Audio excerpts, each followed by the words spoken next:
Barb. Thank you so much for coming on Authentic AI for Entrepreneurs. I'm so excited to have you on the show, lady.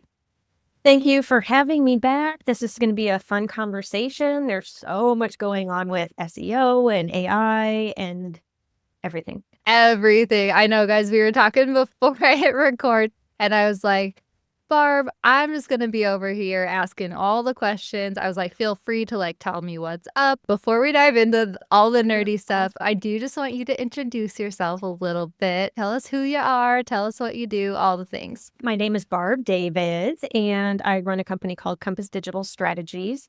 And I help small business owners get more organic website traffic and sales in the simplest possible way ever, mostly through SEO and content marketing. Yes. Ooh, and I love simplicity. So thank you so much. Because yeah, I think that's maybe my mindset holdup when it comes to SEO stuff, is it just feels like, you get into the Google analytics and insights, and then you start having to upload and download and put different code in your website. I'm like, and that's when my anxiety starts helping. I'm like, I don't know what I'm doing. Am I gonna crash my website? Who knows what's happening? So anyway, maybe let's Right. start when it comes to SEO stuff. What are some of those things that we really should know in order to maybe be using AI tools in the best way to help us with this stuff?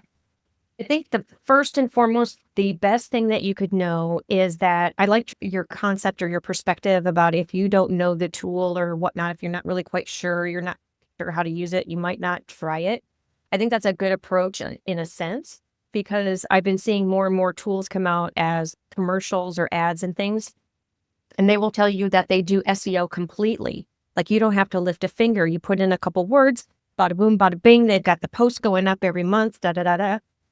Part of the problem with that is it doesn't know your business. And so, for example, I had heard a guy use these SEO tools that did everything for you.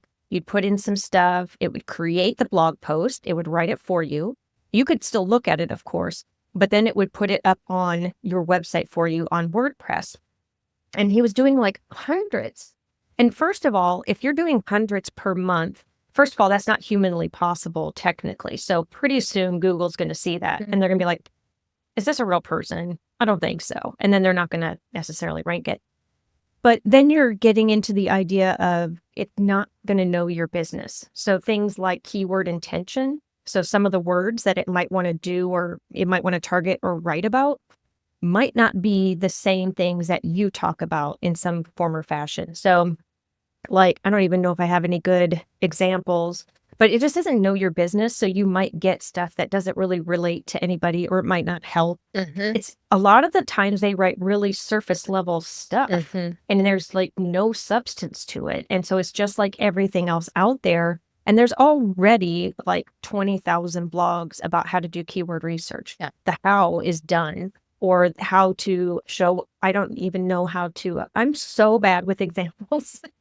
No, you're good. But Well, I was thinking yeah. this comes up for me with Feel Good Social, for example, my old brand. If I would go to ChatGPT or just any SEO tool and be like, write me a blog post about social media marketing, it would not give me what Feel Good Social brand would write, right? Because Feel Good Social is all about rolling your eyes at Instagram, figuring out what works for you. I don't care about hacking the algorithm or anything like that. But if I don't tell ChatGPT or the tool my perspective or give it a way to understand that, or who my ideal customers are who also agree with those, then it wouldn't write something that would resonate with them, right?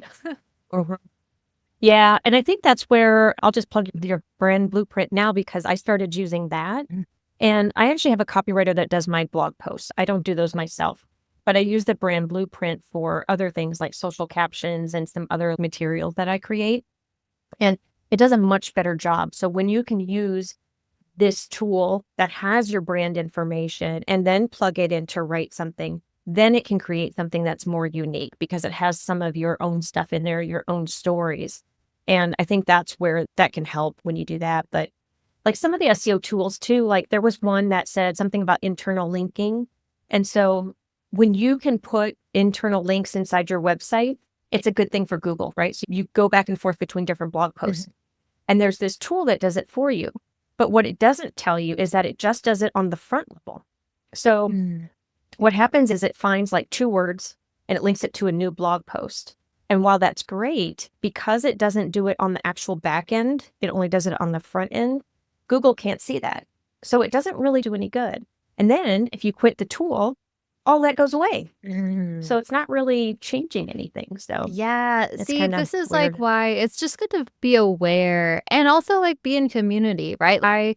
We have Barb, you guys. This is why I think it's really important for us to all talk to each other as women entrepreneurs online because you don't have to know everything, but, like, talking about the tools that the experts really recommend or, like, how to think about using these tools because I wouldn't have known that. I would have been like, "Oh, look at this. This is great," without even realizing that this tool that's promising me better visibility on Google isn't actually getting me that, right? Mhm. Yeah. I think the big thing that is coming out now, probably more so than before, is if you're trying to get organic traffic to your website, the idea behind the credibility of your website and the expertise that it shows has become so much larger now because the AI tools like the Perplexity and the ChatGPT, they're starting to be used more. So when somebody types in a service that they're looking for and you're trying to get your website shown in there, the idea behind showing your expertise and becoming one of those credible websites is more important, at least so far. So here's the kicker.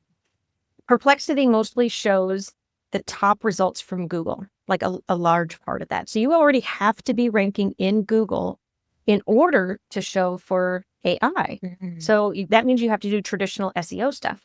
But what happens is then out of that information, Perplexity is looking at, okay, is this person for real? Is it credible? Is the information more than surface level? So not only do you have to rank for Google, but that content has to look a certain way that Perplexity even likes it as well. So you're almost doing SEO twice. It's really kind of funny. Yeah, no, and it makes sense too, right? Because actually my husband was like complaining the other day about how like he's the gardening, you guys, and like I'm the garden supporter. He's the person who's out there like getting his hands dirty and stuff. And it's so funny too because I have a garden client actually. So I'm like kind of learning a little bit about gardening and then he comes in and I tell him something I'm like, "Did you know this?" He's like, "Duh." But anyway, talking about gardening blogs, he was telling me the other day how he's like, I don't can't even look things up on Google. He's like, "I'm going and buying, like, gardening books and, like, published books and stuff where I used to, like, look up blogs and stuff is getting kind of, like, overrun by the generic AI content where it's like, okay, I do this search, I open up a blog, and it's, like, the most generic information. Sometimes it's not even true, and I think that the good news there is, like you're saying, thankfully, actually, tools like Perplexity and Google is, like, kind of weeding out the bad content because they want people to keep using it. They are trying to support, like, the more unique and, like, in-depth content and stuff, the thought leadership content, all that stuff, and, like, that, might be a little bit more work for you guys than, like, copy pasting from ChatGPT, and, like, that means that you are way more likely to, like, actually stand out online. A leg up if you do put a little bit of extra legwork into making sure that your blog content still reflects your uniqueness, even if you're using AI tools to help you, Yeah. right? Yeah, absolutely. And I think, that brings to mind all those recipe websites, right? Because how many different recipes can there be for chocolate chip cookies? Apparently, there's like 5,000 cajillion of them, Uh-huh. but it depends on the story and how many people link back to it. There's definitely ways that you can make it unique. And that's part of the brand blueprint has like saved me so much time. It allows me to have that creative thinking. So when I'm going through my blog post or if I'm going through my social captions or anything like that, I have more time to sit instead of trying to hurry up and push it out there. I have time to really think about, okay, how can I make this different? And I know we've probably been saying this like forever, like how can I make mine unique? How can I stand out? What's my unique selling position? All of those pieces. But now I can really sit and think, okay, what hasn't been done before? What have I not seen? And some things are like different layouts even, or Oh, I like like that. instead of like you can use ChatGPT to create like interactive things. Like I've done that with quizzes. So I can just say, hey, I need an interactive thing so that I can copy paste it right into WordPress and I want it to do this. I want it to ask these questions. I want it to output this answer depending on that question. And then it gives me like a full quiz and they can get it right inside of the blog post. And that's something that not a lot of other blog posts have. So it allows me to do some things like that. That is so cool. Okay, tell me more about this. Is it coding or like what does this look like? Tell me how you went about this. It's as geeky as it sounds. So I actually, let's see, how did I first start doing it? I would ask it to give me ideas first. I would like some interactive ideas that I can make work for whatever blog post I'm on. And then it will come up with some different ideas. Now, a lot of the times I don't really like them, but that's also because I'm really kind of picky about what I put on my pages. Mhm. But sometimes I'll ask it, like, well, for like this one client I did, for example, it was a spring cleaning thing.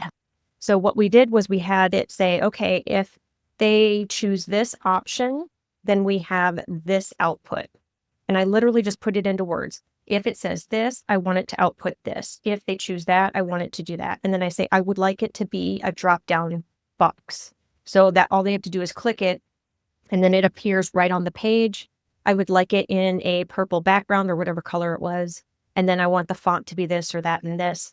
And then what happens is it builds it all out and it looks like actual code, like with all the brackets and all that kind of stuff. But then you can just click copy and then you go into WordPress or even Squarespace or whatever and put it into the HTML code box. Yeah. And then when you paste it in there, you can put it and do it on a test page or something and then put it out there and take a look at it, use it, run it. And then if you don't like it, what I do is I stay in that same thread. And then I just say, okay, can you change the purple to blue?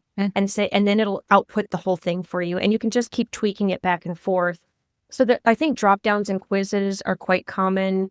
I'm trying to think of what else you could do. You could do like a countdown timer potentially. Yep, I did that with ChatGPT myself. Actually, Yeah. usually that's usually one of my like coding troubleshooting examples that I actually share. But I have not thought about doing a quiz situation yet. So that sounds so awesome. And also, I know that like I'm wanting to see an example, and I know our listeners probably are too. So I will need you to send me an example like after this so that I can link it in the show notes for everyone to just go check it. Oh, that's so cool. So also like when we're thinking about different quizzes to do with different blogs, what a cool way to like actually pretty easily customize your content, right? Quiz some sort and it's like huge, like a huge task and stuff. But like this is a way that like you can kind of create fun little interactive elements like within individual blog posts easily. That is such a cool idea.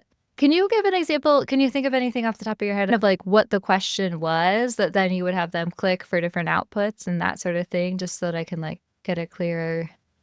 Yeah, I think the one that I did for myself was like, what kind of traffic do you want? Or it was like an SEO planner. And I have since moved it to Gravity Forms, but in the very beginning, it was just on that code. And so I would say, okay, what do you want to do with your website? Do you want more traffic? Do you want more leads? Do you want to convert more leads that you have? Or do you want to increase your visibility? So I gave it like 4 or 5 goals. Yeah. And then once they chose the first one, I would ask them a question like, okay, well, how many are you getting now? And then I asked them another qualifying question. Yeah. And then it would say, okay, like hit submit or something like that. And then it would reload with, okay, here's what you want to do next. And it gave them like the 3 steps to do next. Oh, okay. I'm nerding over for a hot minute to figure out how I can do all the things. Because also too, I always forget about coding. I did the countdown timer for my Squarespace website and generate a code for like my email newsletter. And it's not that cool, but still it kind of is the prompt boxes that I share with like my Reels Club and stuff where it's like I have this long prompt. I wanted it to be in like kind of a more compact box in my email newsletters that I sent out. Created that coding with ChatGPT and stuff. And like also thinking about different ways you might be able to add this to like an online course, things like kind of the sky's the limit with like AI tools, all these things that you need to kind of like open your mind up again to like, oh, is that possible? Let me go ask ChatGPT. And if it can't help you do it, it can probably point you to something that can help you do it, right? Yeah, absolutely. I think there's tools out there that used to do this and you would have to pay the subscription fee. And it got pretty complicated because you'd have to set it up and learn their tool. And now you can just like speak it or type it, like whatever you're thinking of. and it's just there. I mean, you don't have to do anything with it. So I think that was the other one too. Another client one that I did. It was if they could again, it was like it's not like a quiz, but it was like a interactive thing to ask them, like, why are you here today? And then you would click the button, the radio button, the circle ones, and then it would be like, oh, okay. And then it would spit out certain words. And then if you do that, you could do it this way too, is like if you have some resources on your website, you could say, okay, what are you here for today? And give it some options. And then depending on what it chooses, it could output links to your blogs or to different places on your website, depending on what they're looking for. Yes. Oh man, so many fun ideas and ways to use this. Okay, well, let's talk a little bit about like your specific ways of creating blogs and then also using AI tools for blogs and stuff because I know you have this super cool new thing coming out. Blog, tell me about it. Yeah. The Instant Blog Planner. Planner, yes. And yes, it was inspired by your brand blueprint, and it's allowed me to really, really, really take some time to build out my editorial calendar. I used to really just hate trying to come up with ideas and having to come up with new ones and like, okay, now what do I do next? And it does take a lot of time and trying to balance that with keywords and how many times people are searching for my particular industry. Very intentional. I can't just I don't want to say what I ate for breakfast this morning. Blogs have kind of turned into this more intentional thing than they were before. Mhm. But I want to make sure that somebody's actually searching for them and that I can help them with whatever they're looking for. So what I've done is I've taken this blog planner and I get some files ready. So for example, there's some keywords I want to target in particularly. There's a whole list of them. But then I also get a file from my Google Search Console and I say, okay, well, which keywords am I ranking for currently? And then I take that and a couple other pieces and I do that with my brand blueprint. Yeah. And then I say, okay, generate a 6-month editorial calendar, 1 blog post per week that targets keywords that are not the top 15% competitiveness. So I try to get something that I can actually hit and work with. And give me 1 per week and give me a possible title, even though I know I probably won't stick with it, but a possible title. And then add 1 other format to it that can go inside of that blog. So it's a blog plus infographic, or it's the blog plus video or something like that. And then also provide me repurposing ideas. So it'll give me like a 10 carousel Instagram post, or it'll say, this will be good for Pinterest or whatever my channels are. Like I don't do Pinterest anymore, but I use Instagram and TikTok and LinkedIn. And so it'll give me just for those tools. And then I say, please output it in this format. And I give it the columns that I want it in. And then it outputs my editorial calendar for the next 6 months. So I can copy paste that into Google Sheets. And then once I do that, I say, okay, now I'm going to take this keyword. Here's the title. And I would like you to create a blog brief based on this template. And so I upload the template with it, and then it creates a blog brief. And then I go back and forth with it a little bit, but it has taken the pain away from the anguish of trying to figure out, okay, well, now what? What do I do next? So I can Yeah. just focus on creating. Yes, I love that so much. And also too, it is so funny with content creation, like any kind of content, podcasts, Instagram, blogs, all the things. It's like there's 2 ends of the spectrum where you're either feeling like a deer in headlights and you don't know what to create, or you are like overwhelmed by ideas. And it's like actually not 2 ends of the spectrum, 2 ends of the circle that meet at the same point, right? Because no matter what, you're just like, yeah, this feels so overwhelming and like hard, like too many ideas, not enough ideas. It's all swirling together and like I can't take action or organize my thoughts. So like that feels like such the solution to that sort of thing. And also, as you're talking, I'm like, Barb, we need to be talking about some like custom GPT action or maybe creating some of these like actions or I've been playing around with that development tool Lovable too. Okay, like let's talk about this some more because it feels like um great way to like organize your posts and also like connect. I don't know. I feel like there's some connection stuff that could happen there too. Yeah, I think it's a more logical way too. I feel like sometimes when we create blog posts, we are writing things that we think maybe people want. But the flip side is sometimes we write about stuff, but there's no search volume on it. So it really doesn't help our SEO initiatives, because if nobody's searching for it, then it's just kind of sitting out there, not doing anything for us, for our leads. So I think that's where, when you can put everything together and then upload it and say, hey, here's what I want to do, it just takes a lot of the, otherwise you're like sitting there trying to figure out, okay, I've got this keyword. And also you can do it in mass, right? Yeah. Because you have so many of them. Then you can do it in batching, and then you can focus on just the creating. I love that so much. I know exactly. That's like my issue, right? Because like I can create content all day. I can figure out a story. I can talk about stuff, but like I struggle with that, like finding out what are people actually searching for and then creating content within that and stuff. Yeah, I always forget, but like I try to remind myself all the time and tell people that like your brain has trouble organizing mass loads of data and also like making connections between a lot of data that's like overload for your mental capacity. But like ChatGPT can do it so easily and in seconds. And so if you're ever needing to compare data for different things and like hone in and figure out what is the best actions that you want to make, like then that's where the AI tools can really come in handy. And that's what it sounds like the instant blog planner is going to be. Yeah. I used to procrastinate a lot on it too, just because of that. Yeah. It was like so overwhelming and too many decisions. I Mhm. feel like I'm a pretty decisive person. Yeah. But when it came to like too much and I had the world open to like, I can write about anything, like, Mhm. okay, well, let's dial that down just a little bit. Yes. Oh man. Oh, I can't wait to give this tool a try. It's going to be so awesome. Barb, thank you so much for coming on here and sharing with us. Can you please tell everyone how they'll be able to find you, connect with you, and any free resources, as long as where they will be able to find that instant blog planner? Yeah, I think the easiest way, because we're on a podcast right now, can jump over to Small Business Sweet Spot.